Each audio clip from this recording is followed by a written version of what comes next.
Hey guys, I'm Mark from Spot and welcome to week 10 of the Premier League review. If you want to know the series, what we do is we take a look at the past set of Premier League results, we take a look at the Premier League table, and we finish off by looking at the Premier League top goal scorers. So here is the past set of Premier League results. These games were played on Saturday the 28th, Sunday the 29th, and Monday the 30th of October 2017.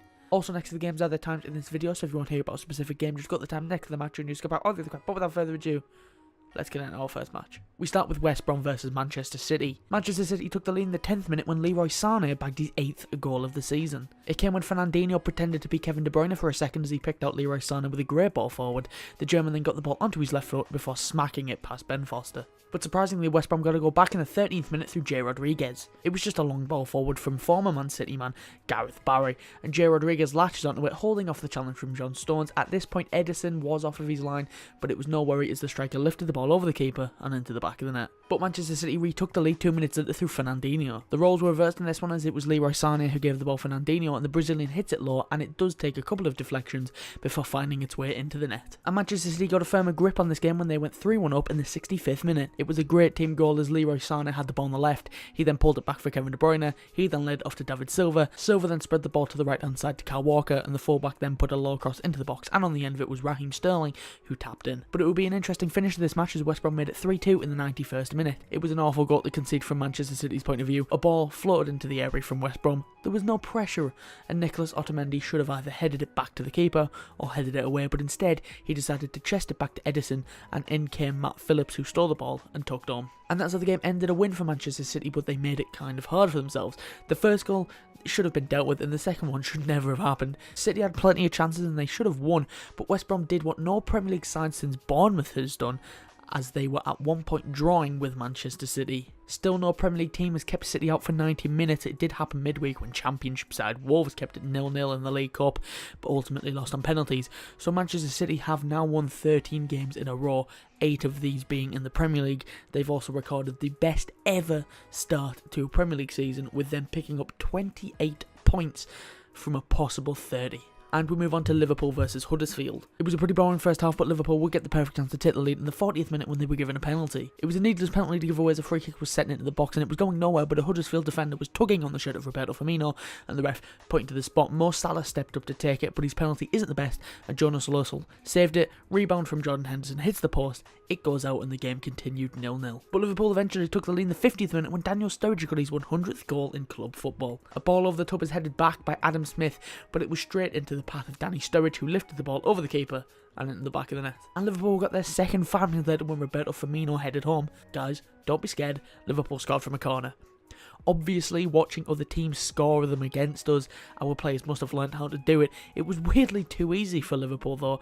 The ball sent in, no one tracks the run of Firmino towards the near post, and he headed it down and through the legs of the keeper. And Liverpool wrapped the game up in the 75th minute when Gini Wijnaldum made it 3-0. It came when Mo Salah led it back to Wijnaldum, who took a few touches before smashing it past Lössl at the near post. And as the game ended, it looked like it was going to be another frustrating day for Liverpool fans following the first half, but thankfully they really turned on the style in the second half, and those 3 goals sent Liverpool to a much needed win following their bumming, that's the right word, at Tottenham. Huddersfield did well in the first half, but in the end Liverpool's constant pressure was too much for them as Liverpool picked up a vital 3 points. And we move on to Crystal Palace versus West Ham. West Ham took a lead in the half-hour mark. It was a quick counter-attack that led to Aaron Cresswell making his way into the box. He then squared the ball to Javier Hernandez, and he finished from close range. And West Ham doubled their lead just before half-time through Andre Ayew yet again. Another West Ham counter-attack. It was all from Andre Ayew, who pretty much started and finished the counter-attack. The Ghanaian twice turned Scott Dan inside out before putting the ball in the top corner. But Palace would get the perfect chance to get back into the game when they were given a penalty in the 50th minute. It was a silly penalty to give away as Angelo Ogbonna brought Andros Townsend down in the box, upstepped Milivojevic, and he smashed his penalty straight down the middle and into the back of the net. It looked like West Ham were going to hold on and pick up all 3 points, but in the 96th minute Crystal Palace nicked a point through Wilfried Zaha. It was a stupid goal to concede as well. Mikel Antonio had the ball near the Palace goal, and what would you do? Head to the corner, keep the ball. But for some reason he put a ball into the box, Speroni catches it, and Palace break. It ended up with Wilfried Zaha in the box, twisting and turning his way into some space before curling the ball into the bottom corner. And that's how the game ended. Great comeback for Palace, who definitely deserve something from this game as they were pretty much the better side in this match, and if they didn't get anything from this game, it would have been daylight robbery. Palace hit the woodwork a couple of times in this match and should have took the lead earlier in the match, but in the end, a point apiece is what both teams come away with, even though Palace could have easily came away with 3. And we move on to Arsenal versus Swansea. For the opening of the match, Arsenal had a majority of pretty much everything imaginable, so it was surprising when Swansea took the lead in the 22nd minute through Sam Clucas. It came following a bad touch from Laurent Koscielny, and that allowed Tammy Abraham to nip in and steal the ball. His first time pass to Clucas is perfect, and the pass leaves Czech caught between two minds whether to come out or stay. He decided to stay, so Sam Clucas brought it closer and he slotted the ball through the legs of Petr Cech. But Arsenal would level the game up in the 50th minute through the Bosnian beast Sead Kolasinac. It started with Lacazette holding the ball up in the box. He backheeled the ball to Mesut Ozil. Ozil's shot is blocked and it fell into the path of Kolasinac, who smashed it into the far corner. And Arsenal turned the game around 8 minutes later when they took the lead for the first time in this match. It was a typical Arsenal goal, passing it round, Xhaka finding the goalscorer Kolasinac. He then spotted Ramsey and he found him. Ramsey hit it first time into the bottom corner. And as the game would end a scrappy win for Arsenal, who were far from their best in this match. They seem to have this thing recently where they concede first and then they come back, like with Swansea this week, Everton last week, Norwich midweek. So if they could score first in a game, who knows what would happen. Swansea played well, did have the ball in the net twice, but the second one was ruled out for offside. It was close, I think it was right. Arsene Wenger's 800th Premier League game in charge of Arsenal ended in a victory. Wasn't an easy one, but a victory nonetheless. And we move on to Leicester versus Everton. It was a battle of the teams who had recently sacked their managers, with Leicester taking on Everton, Leicester having hired Claude Puel as their manager, and Everton still looking for a more permanent figure. And it was the Foxes who took the lead in the 18th minute through Jamie Vardy. It was a lovely counter-attack with Damari Gray sprinting down the wing. He skipped past the challenges from Tom Davies and Wayne Rooney before slipping the ball through to Mahrez. Mahrez then squared it to Vardy, who Vardy smashed home. And Leicester doubled their lead in the 30th minute. It was a nightmare moment for Everton wing-back John George Kenny. It was caused by Damari Gray, who put a fast low ball into the box, and Kenny completely slices it, and it sailed past Pickford and into the back of the net. And can I just add, somehow that goal was given to Damari Gray. Literally no idea. It was quite obviously an own goal. The cross was on target, but the keeper had it covered. I don't know. I'm sure it suits both of the guys, but it's an own goal, alright? And that was the game ended a perfect start for new Leicester manager Claude Puel, and his decision to start Damari Gray was well justified, with him being pretty much the best player on the pitch. Leicester were the better side, with yet again Everton looking like a bunch of mediocre players.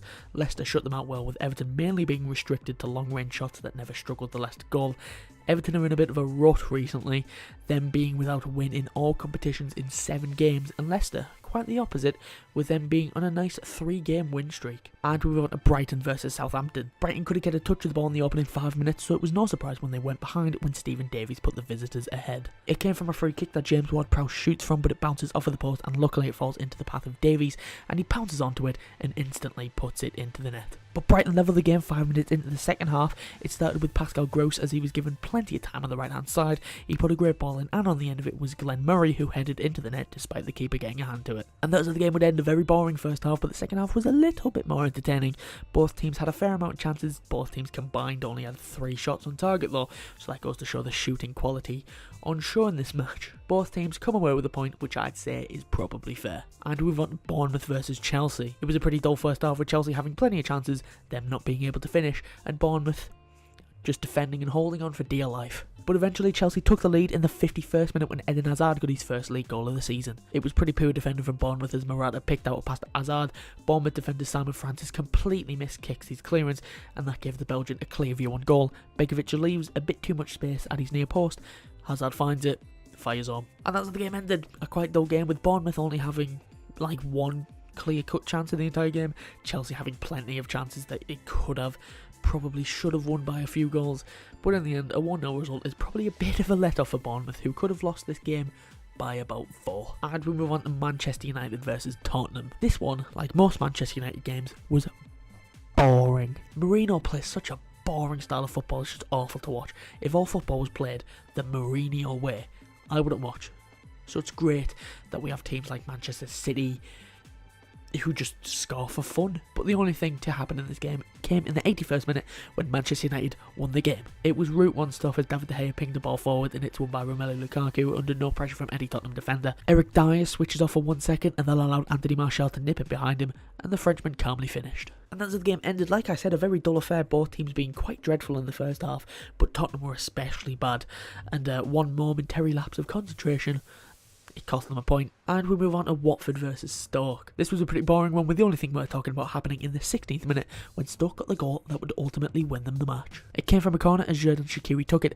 Darren Fletcher was lurking on the edge of the box. No one picked him up. The corner got put to the edge of the box. Fletcher hit it first time with his right foot and it nestled into the corner. And that's how the game ended. Like I said, pretty boring one.